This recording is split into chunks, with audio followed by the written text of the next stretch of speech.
Hello जी friends, तो आज के सेशन में हम लोग सीखेंगे क्वेश्चन नंबर 17 से आपका 3.2 में। तो आइए क्वेश्चन नंबर 17 से देखा जाए 3.2 में कह रहा है कि ए स्क्वायर के ए माइनस 2i है, तो के का वैल्यू जो है वो निकालिए कि के का जो वैल्यू है वो किसके बराबर होगा। तो ए स्क्वायर आपसे कह रहा है, तो ए स्क्वायर का मतलब है ए इंटू ए कराएंगे। तो ए का वैल्यू है मेरे पास 3 माइनस 2 4 और माइनस 2, 3 माइनस 2 4 और माइनस 2 इक्वल टू के इंटू ए का वैल्यू है 3 माइनस 2 और 4 और माइनस 2 इंटू माइनस 2 आई का वैल्यू है 1 0 0 और 1। इस तरह से आपका वैल्यू दिया गया है। ये ए स्क्वायर कराते हैं, तो ए स्क्वायर जब कराएंगे तो पहला पंक्ति का गुना पहला स्तंभ से कराएंगे। तो 3 का गुना 3 से यह हो जाएगा 9, 2 का गुना 4 से यह हो जाएगा 8, 3 का गुना 2 से यह हो जाएगा 6, 2 का गुना 2 से यह हो जाएगा माइनस माइनस प्लस। सही हो सभी।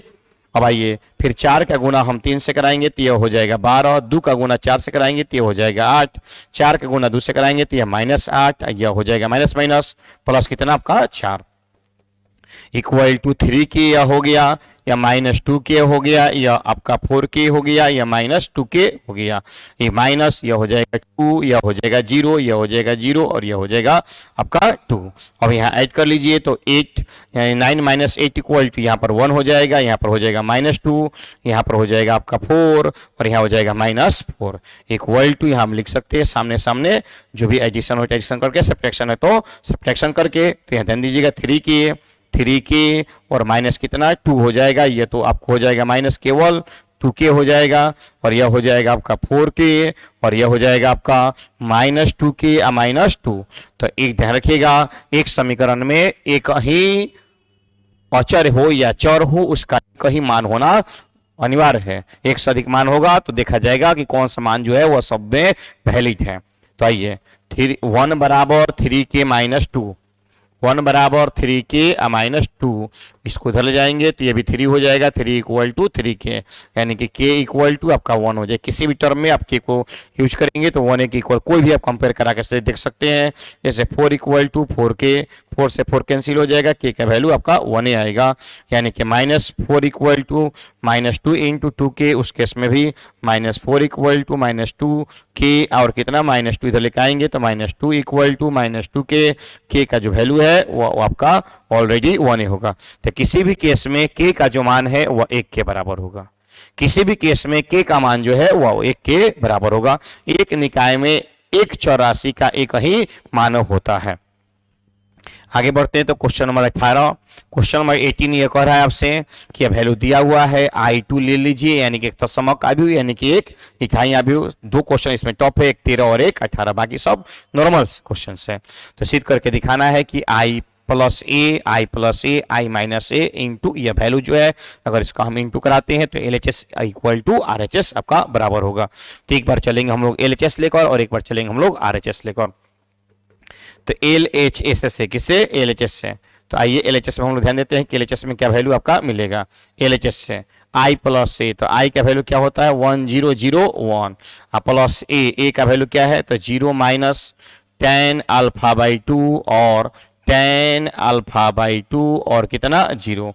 तो I प्लस ए हम ऐड करते हैं, 1 प्लस 0 इक्वल टू 1 हो जाएगा, यहाँ माइनस tan अल्फा बाई 2 हो जाएगा और यहाँ पर tan अल्फा बाई 2 हो जाएगा और यहाँ पर आपका 1 हो जाएगा। यह LHS का वैल्यू आपका मिल गया। अब हमें निकालना है RHS। तो आइए देखते हैं RHS कैसे निकालेंगे। तो कह रहा है कि आई माइनस ए इंटू, तो पहले ब्रैकेट वाला काम करा लेंगे हम लोग, into 0 minus tan alpha by 2 और tan अल्फा बाई 2 और कितना 0। तो आई माइनस ए, तो आई का वैल्यू मेरे पास क्या है 1 0 0 1 माइनस ए का वैल्यू मेरे पास क्या है तो 0 माइनस tan आई माइनस ए इंटू कराने के लिए दिया, रुक जाइए, आई माइनस ए इंटू tan अल्फा नहीं है सर, यहाँ पर है cos alpha minus sine alpha और साइन अल्फा और cos अल्फा, यह दिया हुआ है। ठीक है सभी, आई माइनस ए के साथ। तो आई माइनस ए का value 0 minus tan alpha by 2 और tan अल्फा बाई 2 और कितना 0। तब इसके साथ में इंटू कराने के बाद यानी माइनस कराने के बाद इंटू कराना है किससे, तो cos alpha minus sine alpha और साइन अल्फा और cos अल्फा से आपको इंटू करा देना है। ठीक है सभी, तो आइए यह आपको यहाँ पर 1 बच जाएगा, यहाँ पर माइनस माइनस प्लस हो जाएगा यानी tan अल्फा बाई यहाँ पर 2 हो जाएगा, यहाँ पर यह माइनस हो जाएगा माइनस tan अल्फा बाई 2 हो जाएगा और यहाँ पर कितना हो जाएगा, यह 1 हो जाएगा। इंटू किससे इंटू कराएंगे, तो cos alpha minus sine alpha से और साइन अल्फा इंटू किससे, cos अल्फा से इंटू कराएंगे हम लोग। तो ये इंटू कराते हैं। अब ध्यान समझिएगा, फर्स्ट रो का इंटू फर्स्ट कॉलम से होगा तो कराएंगे हम 1 इंटू कॉस अल्फा। तो 1 इंटू जब हम कॉस अल्फा कराते हैं तो यहाँ पर केवल आपको मिलेगा cos alpha tan alpha by 2 को, तो plus tan alpha by 2 into sine alpha, फिर इसका इंटू इसके साथ कराएंगे तो 1 के साथ कराएंगे तो माइनस साइन अल्फा और इसके साथ कराएंगे तो tan alpha by 2 into cos alpha. चलिए अब इसका जाइए, इसका मल्टीपल इसके साथ कराएंगे तो ये हो जाएगा minus tan alpha by 2 into cos alpha, 1 का साइन से कराएंगे तो केवल हो जाएगा साइन अल्फा, फिर tan अल्फा बाई 2 का साइन अल्फा बाई 2 से तो माइनस माइनस प्लस, तो tan alpha by 2 into sine alpha by only for alpha sine alpha, 1 का कॉस अल्फा से तो प्लस कॉस अल्फा। अब यहाँ तक तो था ठीक है, लेकिन ये tan और साइन और कॉस के फॉर्म में है, इसे लेकर आना है किसके फॉर्म में, तो 1 minus tan alpha by 2 tan alpha by 2 और 1 के फॉर्म में। तो दो फॉर्मूला आप याद रखिएगा, कॉस अल्फा का फॉर्मूला होता है 1 minus tan square alpha by 2 by 1 plus tan square alpha by 2, ये tan के फॉर्म में। कॉस अल्फा का फॉर्मूला होता है 1 minus tan square alpha by 2 1 plus tan square alpha by 2। Sine alpha का फॉर्मूला होता है साइन अल्फा का 2 tan अल्फा बाई 2 और 1 plus tan square alpha by 2, यह साइन अल्फा का आपका फॉर्मूला होता है। अब यही सब फॉर्मूले जो है यहाँ पर हम लोग पुट करेंगे कॉस के जगह पर और किसके जगह पर, तो tan के जगह पर और साइन के जगह पर। एक और काम कर ले इसको और थोड़ा बेहतर बनाने के लिए, जहां जहां भी tan अल्फा बाई 2 आएगा वहां क्या पुट कर सकते हैं हम लोग, z पुट कर सकते हैं या x पुट कर सकते हैं, ताकि यहाँ इसका सॉल्यूशन जो हो सके वो थोड़ा इजी और सिंपल हो सके। नहीं तो बार बार tan अल्फा बाई 2 लिखेंगे तो थोड़ा टफ होगा। तो अब समझिएगा लोग, यहाँ से cos अल्फा को लिख सकते हैं इसके फॉर्म में, तो 1 minus J square by 1 plus J square लिख दिया हमने, प्लस tan अल्फा बाई 2 को लिख देंगे हम z, साइन अल्फा को लिख सकते हैं हम लोग कितना, तो 2z by 1 plus J square, जहां भी अल्फा बाई 2 है वहां पर हमने z भर दिया है।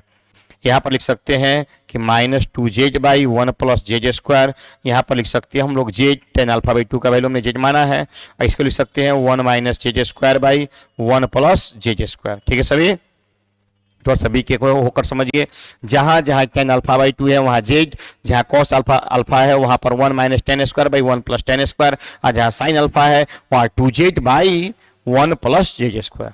चलिए इधर यहाँ पर क्या लिख देंगे, माइनस z हो गया, यहाँ पर क्या हो जाएगा 1 minus J square by 1 plus J square हो जाएगा, यहाँ पर प्लस कितना हो जाएगा, तो 2z by 1 plus J square हो जाएगा, यहाँ पर हो जाएगा z, यहाँ पर हो जाएगा कितना, तो 2z by 1 plus J square, cos alpha का जगह पर 1 minus J square by 1 plus J square. तो सारा हमने z के टर्म में वैल्यू को पुट कर दिया है, कॉस का वैल्यू, tan का वैल्यू, साइन का वैल्यू। समझ गए आप लोगों ने, कॉस tan और साइन का वैल्यू पुट करना था।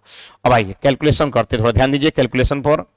तो कैलकुलेशन करते हैं, सबके नीचे तो एलसीएम में की होगा 1 प्लस जे स्क्वायर, सबके नीचे देख लो, इसके नीचे भी 1 प्लस जे स्क्वायर, इसके नीचे भी 1 प्लस जे स्क्वायर, इसके भी नीचे भी 1 प्लस जे स्क्वायर, इसके भी नीचे भी 1 प्लस, यानी सबका लघुत्तम 1 प्लस जे स्क्वायर आएगा, तो 1 प्लस जे स्क्वायर।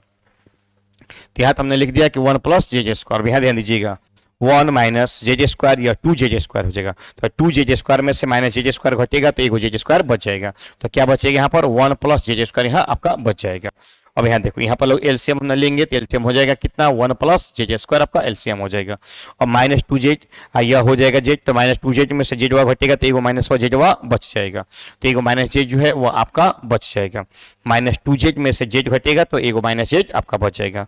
अब इसे मल्टीप्लाई करा देंगे तो माइनस z क्यू हो जाएगा, तो यहाँ पर हो जाएगा माइनस z क्यू अब यहाँ आ जाइए, 1 प्लस जे स्क्वायर आपका एलसीएम हो गया, तो यहाँ ले सकते हैं 1 प्लस जे स्क्वायर, या एलसीएम हो गया। अब इसको मल्टीप्लाई कराएंगे तो माइनस जेड हो जाएगा, और यहाँ हो जाएगा minus minus plus Z Q, तो माइनस जेड यहाँ मल्टीप्लाई करेंगे तो माइनस जेड में से 2 जेड घटेगा, तो क्या बचेगा, तो केवल जेड बचेगा, तो जेड बच गया। और यहाँ माइनस माइनस कितना हो जाएगा, जेड क्यू हो जाएगा, तो यहाँ पर हो जाएगा प्लस जेड क्यू। फिर से मिला लें, यहाँ हो जाएगा माइनस जेड, ये 2 जेड में से माइनस जेड घटेगा तो एक जेड बच जाएगा, और यहाँ पर माइनस जेड और माइनस माइनस प्लस हो जाएगा, Z into Z square equal to Z Q हो गया। चलो यहाँ 2 जेड स्क्वायर में से एक जेड स्क्वायर घट जाएगा तो एक जेड स्क्वायर बचेगा, यानी क्या बचेगा यहाँ पर 1 प्लस जेड स्क्वायर बचेगा। 2 जेड स्क्वायर में से एक जेड स्क्वायर घटेगा तो एक जेड स्क्वायर बच जाएगा, और यहाँ पर क्या है 1 है, नीचे में सबका एलसीएम है 1 प्लस जेड स्क्वायर, ये कैंसिल हो गया, ये आपका कैंसिल हो गया।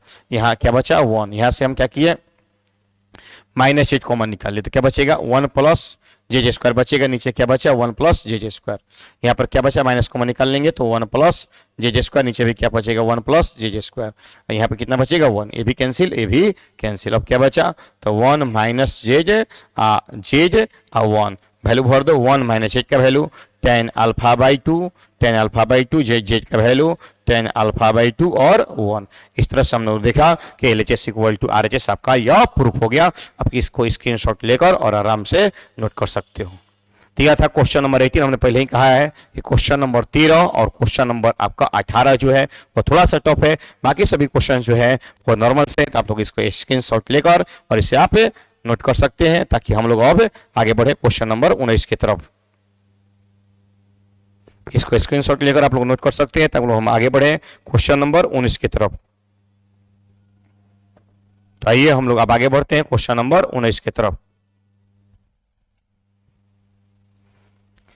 क्वेश्चन नंबर 19 ध्यान दीजिएगा। किसी व्यापार संघ के पास 30,000 रुपया है, को 2 भिन्न भिन्न प्रकार के ब्रांडों में वह निवेश करता है। 30,000 रुपया था, दो अलग अलग ब्रांडों में निवेश किया। कहता है कि प्रथम बॉन्ड में उसने 5%, द्वितीय बॉन्ड में उसने 7% के वार्षिक ब्याज पर पैसा जो है वो देता है। आयव्यय के गुणनफल के द्वारा 30,000 रुपये के कोष को 2 प्रकार के बॉन्डों में निवेश करता है। किस प्रकार से वह व्यापार संघ के कुल लाभ प्राप्त होगा, यानी कि लाभ उसका जो वार्षिक ब्याज मिलेगा 1800 और वार्षिक ब्याज जो मिलेगा वह 2000। यानी एक व्यक्ति के पास 30,000 रुपया है, वह 2 तरह के अलग अलग कंपनियों में निवेश करता है। एक कंपनी देती है 5% और एक कंपनी देती है 7%। तो कहता है कि वह कितना पैसा लगाएगा दोनों में, अलग अलग कंपनियों में, उसका जो वार्षिक ब्याज बचत जो आएगा वो 1800 आएगा, वह आएगा 2000। तो मान लीजिए कि 2 तरह की उसके पास कंपनियां हैं। पहली कंपनी में उसने लगाया, उसके पास पहले तो पैसा है जो कि 30,000 रुपया है, और पहली कंपनी में लगाता है 100 रुपया, और दूसरी कंपनी में लगाता है वह 30,000 माइनस 100 रुपया। पहली कंपनी में उसने लगाया 100 रुपया और दूसरी कंपनी में लगाया 30,000 माइनस 100 रुपया। यानी एक को कोई भी चीज अगर इन्वेस्ट करती हुआ तो आप उसको लिखेंगे किसमें, तो उसको लिखेंगे आप पंक्ति में। तो यहाँ पर हो गया x और यहाँ पर हो गया आपका 30,000 माइनस x, या पैसा उनका निवेश हो गया। अब जो है वह आपका पैसा जो है वह दे रहा है कितना कितना, तो 5% पहला और दूसरा दे रहा है कितना 7%। यानी इसको ऐसे लिख सकते हैं हम 5/100 और 7/100। पहली कंपनी जो है वह 5% दे रही है, दूसरी कंपनी जो है वह 7% दे रही है। यही कह रहा है कि पहला बॉन्ड जो है 5% देता है, दूसरा बॉन्ड वह 7% देता है। तो पहली कंपनी 5% देती है और दूसरी कंपनी 7% ये पैसा उनको देती है। तो ये पूछ रहा है प्रश्न से, ए में आपसे दिया हुआ है कि ए इंटू बी जो हम कराएंगे तो उसका जो पैसा मिल रहा है वो 1800 मिल रहा है। दूसरा कह रहा है कि अगर ए इंटू बी आप कराते हैं तो उसका जो बेनिफिट पैसा मिला है ब्याज वह 2000 रुपया मिला है। तो आखिर कितना कितना उसने पैसा लगाया है कि उसका पैसा 1800 मिलेगा, उसका पैसा 2000 रुपया मिलेगा। यानी एक का सोल्यूशन अगर हम कर दें तो दूसरा का सोल्यूशन खुद से आप लोग कर सकते हैं, इसमें कोई समस्या नहीं है। तो ध्यान दीजिएगा, ए इंटू बी जब उसको कितना मिलता है 1800 रुपया ब्याज मिलता है, तो कितना कितना पैसा इन्वेस्ट किया है। तो ए का वैल्यू कितना है मेरे पास है, 1 है, और 30,000 माइनस 1 है यह, और इधर कितना है 5/100, 5/100 और 7/100। ये पैसा जो मिलाकर कितना मिला इसको 1800 रुपया इसको बेनिफिट मिला। तो पहला पंक्ति का गुना जो है हम पहला स्तंभ से कर देंगे, तो 5/100 गुना x प्लस 30,000 माइनस x गुना 7/100 बराबर हो जाएगा कितना 1800। पहला पंक्ति का पहला स्तंभ से हमने गुना करा दिया। अब 100 का एलसीएम निकालेंगे तो 100 का एलसीएम जो है वो 100 हो जाएगा। ये गुना कराएंगे तो 5x, ये 70 का 21, 2,10,000 हो जाएगा। यह माइनस 7x हो जाएगा, बराबर यह हो जाएगा आपका 1800। इधर गुना करा देंगे और 5x में 7x घटेगा तो माइनस बचेगा 2x प्लस 2,10,000, 2,10,000 ये गुना कराएंगे तो ये हो जाएगा 1,00,000 कितना 80,000, ये आपका गुना हो जाएगा। अब 1,80,000 में से 2,10,000 घटा दिया जाएगा तो माइनस 2x बराबर 1,80,000 में से 2,10,000 घटा देते हैं, इसको उधर ले घटा दीजिएगा तो कितना 18 में से 21 जाएगा तो माइनस 30 बचेगा, यानी माइनस 30,000 रुपया जो बचेगा माइनस माइनस कट जाएगा। ये घटाएंगे आपका x इक्वल टू कितना आएगा 15,000, यानी कि पहला कंपनी में अगर वह 15,000 निवेश करता है तो दूसरा कंपनी में कितना करेगा। तो चूंकि हम मान चुके हैं पहले ही कि दूसरा में करता है 30,000 माइनस 15,000, तो 30,000 माइनस 15,000 अगर निवेश कर दिया जाए,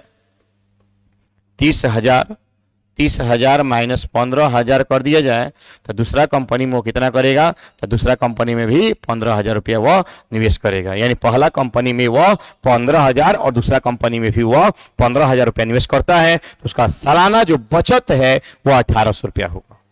इस तरह से बना सकते हो a इंटू बी बराबर 2,000, कि जब सालाना बचत 2,000 रुपया होगा तो बस यहाँ जो 1,800 रुपये लिखा गया है यहाँ 2,000 रुपये लिखेगा। उस केस में जो उसका पहला कंपनी का इन्वेस्ट होगा वो 5,000 रुपया होगा, दूसरा कंपनी का इन्वेस्ट जो होगा वो आपका 25,000 रुपया होगा। यानी पहला कंपनी में वो डालेगा 5,000 और दूसरा कंपनी में जो है वो डालेगा कितना 25,000, तब जाकर उसका सालाना जो है वो बचत जो है वो आएगा कितना, सालाना जो उसका बचत है वो आएगा कितना, तो आएगा आपका 2,000 रुपया। अगर वो पहला कंपनी में 5,000 डालता है, दूसरा कंपनी 25,000 डालता है, जब बनाओगे इसको तो आंसर आपका मिलेगा एक में 5 एक में 25, इसमें दोनों मिला 15, पहला में 15 और दूसरा में भी 15। आगे बढ़ते हैं नेक्स्ट क्वेश्चन की तरफ। चलिए ये तो खत्म हो गया आपका। 20 नंबर, किसी स्कूल की पुस्तकों की दुकान में 10 दर्जन रसायन, 8 दर्जन भौतिकी तथा 10 दर्जन अर्थशास्त्र की पुस्तक है। 3 तरह की किताबें हैं, एक आपका रसायन का है, एक आपका भौतिकी का है और एक आपका अर्थशास्त्र का है। 3 तरह किताब है, 10 दर्जन रसायन, 8 दर्जन भौतिकी और आपका 10 दर्जन अर्थशास्त्र की पुस्तकें हैं। प्रत्येक का विक्रय मूल्य जो है वो 80 रुपया, 60 रुपया और कितना है 40 रुपया है। तो कह रहा है कि अभी विधि द्वारा इसे हल करके बताएं कि उसका कुल जो है मूल्य कितना होगा, कुल मूल्य कितना होगा। बताइए ए बराबर पुस्तकों का संख्या कितनी होगी, तो चूंकि रसायन है यानी कि आपका केमिस्ट्री है 10 दर्जन, तो 10 गुना कितना 12 यानी 120 हो जाएगा। और उसके साथ आपका भौतिकी है, फिजिक्स से है कितना 8 दर्जन, 8 गुना 12 96 हो जाएगा। और शास्त्र है इकोनॉमिक्स है 10 दर्जन, तो 10 गुना 12 यह 120 हो जाएगा। उसके साथ साथ ए का काम करेगी, इसे बी मान लीजिएगा। बी इक्वल टू प्रति पुस्तक का विक्रय मूल्य 80 रुपया, 60 रुपया और कितना है 40 रुपया, तो 80 60 और कितना हो जाएगा या 40 हो जाएगा। तो ए बराबर ए लिख लीजिएगा और बी बराबर ए लिख लीजिएगा। देखिएगा प्रश्न से कुल मूल्य बराबर, प्रश्न से कुल मूल्य बराबर, प्रश्न से कुल मूल्य बराबर, प्रश्न से कुल मूल्य बराबर, तो कुल मूल्य बराबर ए इंटू बी, कुल मूल्य बराबर ए इंटू बी। ए बराबर यह हो गया आपका, बी बराबर यह हो गया, प्रश्न से कुल मूल्य बराबर ए इंटू बी। तो ये ए इंटू बी, तो ए इंटू बी हम कराते हैं तो ध्यान दीजिएगा 120 का गुना कराना है किससे 80 से, तो 120 गुना 80 प्लस 96 का गुना कराना है किससे 60 से, तो 96 गुना 60 प्लस फिर 120 का गुना कराना है 40 से, तो 120 गुना 40। ये टोटल आप कैलकुलेशन कीजिएगा। टोटल कैलकुलेशन करने के बाद 20,160 रुपया जो है वो आएगा कि कुल किताब का विक्रय मूल्य, यानी कुल किताब जो बेचने में कितना विक्रय मूल्य लगा तो वह 20,160 रुपया आपका लगेगा। फिर समझ लीजिए, मान लीजिए ए बराबर अभी ए बराबर 10 दर्जन, तो 10 गुना 12, 8 दर्जन 8 गुना 12 और भौतिकी जो है वो आपका 8 दर्जन था और शास्त्र जो है वह 10 दर्जन था, तो 10 गुना 12। केमिस्ट्री, फिजिक्स और इकोनॉमिक्स यह ए का वैल्यू हो गया जो अलग लिख लीजिएगा। फिर लिखिएगा प्रत्येक पुस्तक का विक्रय मूल्य, प्रत्येक पुस्तक का विक्रय मूल्य, प्रत्येक पुस्तक का विक्रय मूल्य बी बराबर, तो बी बराबर 80 60 और 40, 80 60 और 40।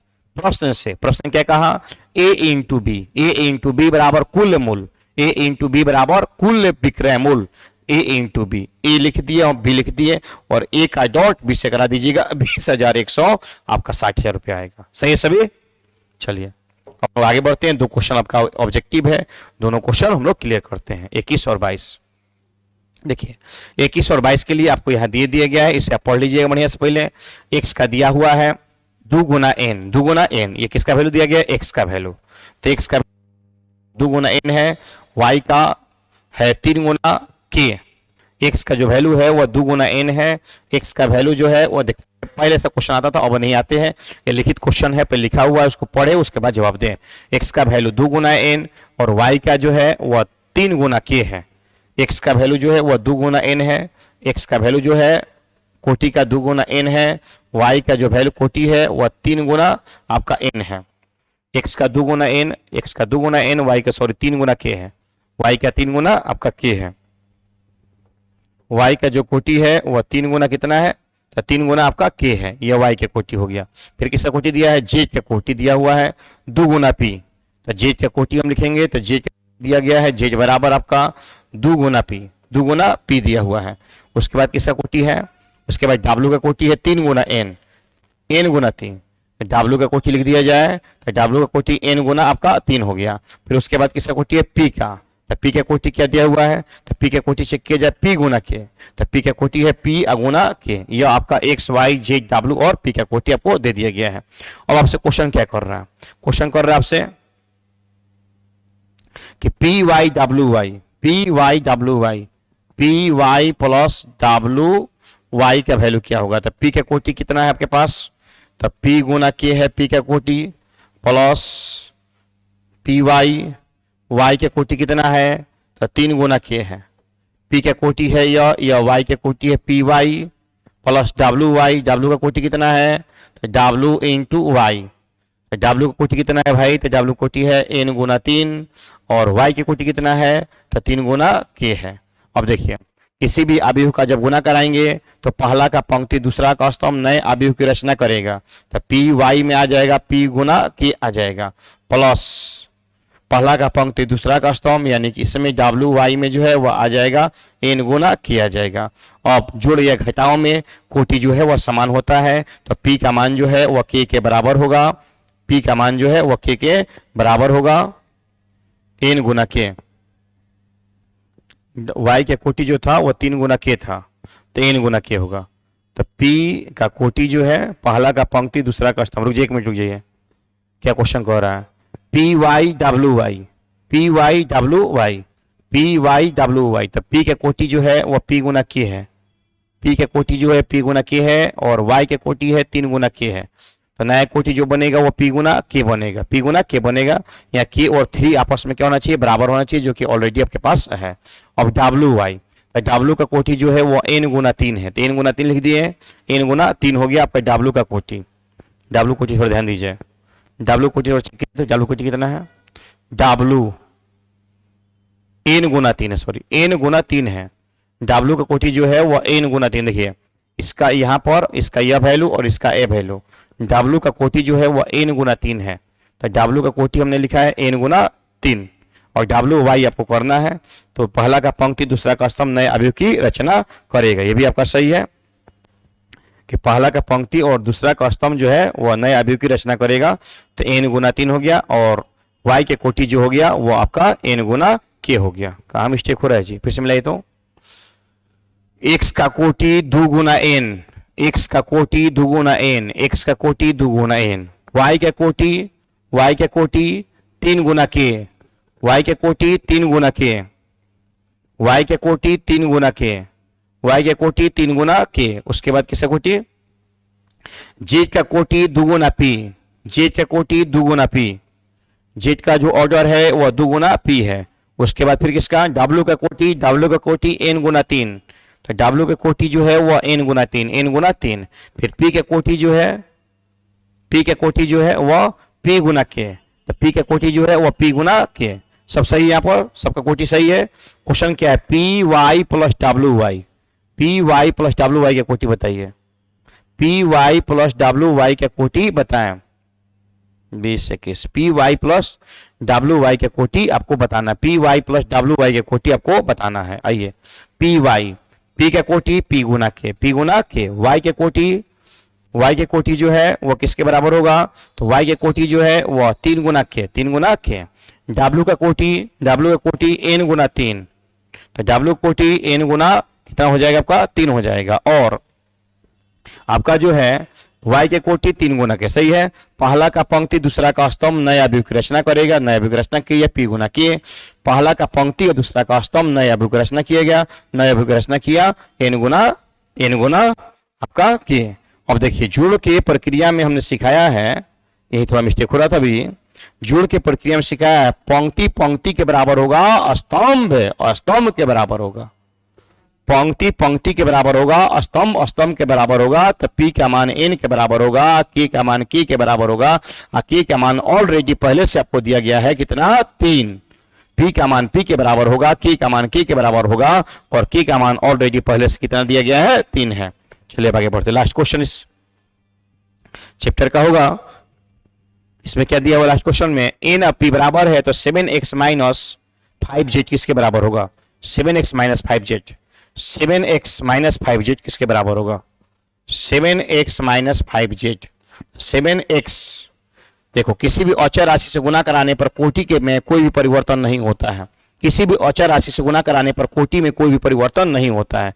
देख सकते कोटि दिया हुआ है 2 गुना n, और जे के कोटि दिया गया है 2 गुना p, तो दो के बराबर होगा, एन पी के बराबर होगा, यानी कोटि इसका अगर सोल्यूशन किया जाए या तो 2 गुना एन हो सकता है या तो 2 गुना पी हो सकता है, क्योंकि एन और पी पहले से ऑलरेडी जो है वो आपका बराबर है, एन और पी ऑलरेडी पहले से है वो आपका बराबर है। तो इस केस में एन और पी आपस में क्या हो सकता है, बराबर हो सकता है, यानी 2 गुना पी या 2 गुना एन। तो ऑप्शन में दिया गया है 2 गुना एन, और यहाँ दिया गया है आपका के बराबर 3 और पी बराबर एन। तो इस तरह से आपका 3.2 जो है वह समाप्त हुआ। मैथ्स के पीजी मिलते हैं नेक्स्ट वीडियो में और नेक्स्ट थ्योरम के साथ 3.3 का थ्योरम, उसके बाद उसका क्वेश्चन।